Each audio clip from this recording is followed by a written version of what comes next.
This is a problem from chapter 13. It's problem number 8 on page 502. An advertising sign is suspended from a horizontal rod and is allowed to swing under wind forces. The rod is to be commercial bar stock, nominally an inch and a half in diameter. For the mating hinges on the sign, specify the class of fit, the limits of size, and the limits of clearance. Use the basic shaft system.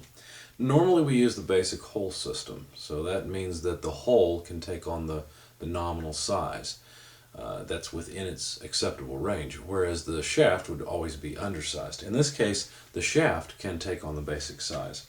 So let's see, if we were to design this, go back to the descriptions of the fits, the running clearance fits. Obviously we wouldn't want a force fit or a transition fit because the sign couldn't swing. So go to page 492 and look at the descriptions. And if you look, it looks like that the RC9 would be ideal. It's similar to an RC8 with approximately 50% larger clearances. So let's read RC8. It says, permits large clearances, allowing the use of parts with commercial as-received tolerances. So an as-received tolerance, that's when you buy shafting, it's different than rod stock. Rod stock is not made to as precise a control on its size and its shape as is shafting. They're two different animals, really. Even though they may look very similar, they're both round pieces of metal. Well, in any case, the as-received tolerances, what they're referring to is material that comes in like rod stock, and its tolerance range is going to be pretty wide. So an RC8 sounds good. I would go with an RC9 because I would just want to make sure there's plenty of space. This is just a basic sign hanging from a rod, basically. So there's no need to have any precision here to speak of. Now, unfortunately, our table in the book on page 492 only goes to a RC8. So we'll have to select the RC8 just because that's what's given in the book. But you could grab Machinery's Handbook and design an RC9 if you really wanted to. So I'll use an RC8 since that's the nearest one we have. So if we go to table 13.3, we know that the size, the nominal size, is a half inch, or excuse me, is 1.5 inches. So if you look at the size range chart, table 13.3, you'll notice that that is between a size of 1.19 inches and a size of 1.97. And let's see, that's the 6th row down. So for an RC8, it looks like the hole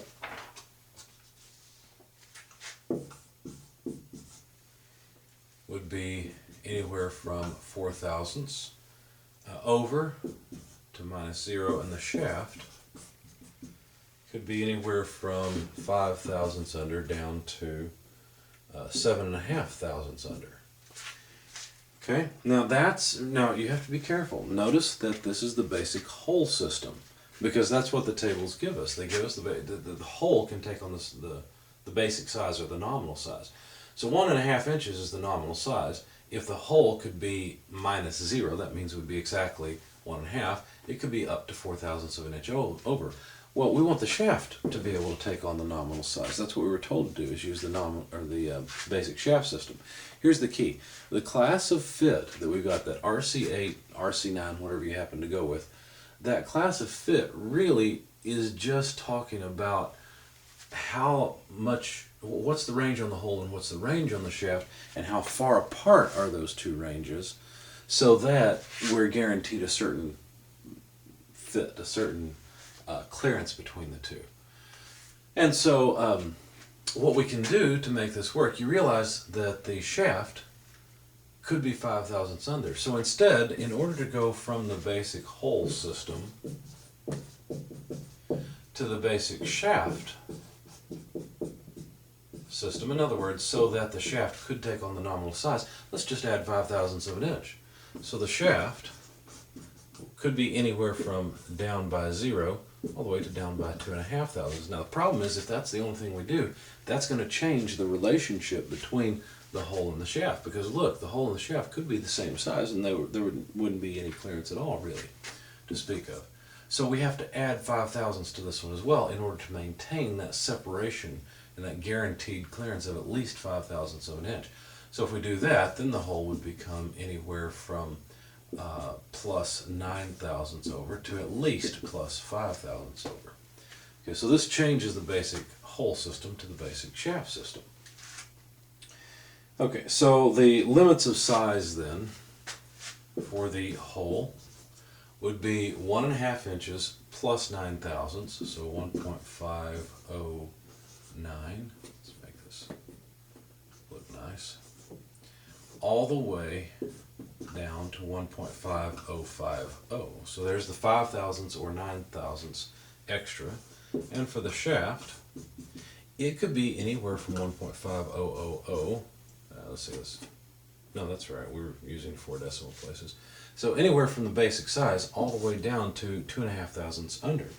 So that number comes out to 1.4975. Okay, so there's the answer.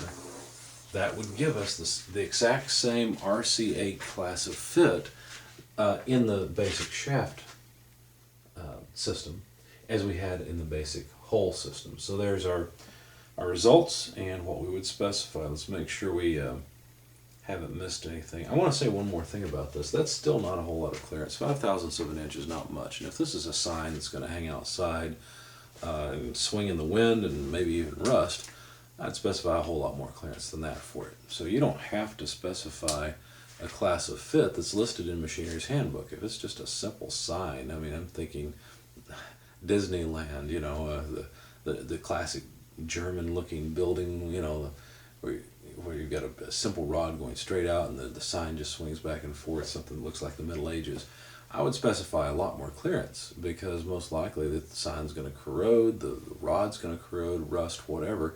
I don't want to make sure that the sign will swing freely. And this potentially 5 thousandths of an inch, that's not much. 5 thousandths of an inch, a sheet of paper is 3 or 4 thousandths. So it's just a little more than a sheet of paper. And for this application, it seems unnecessarily precise.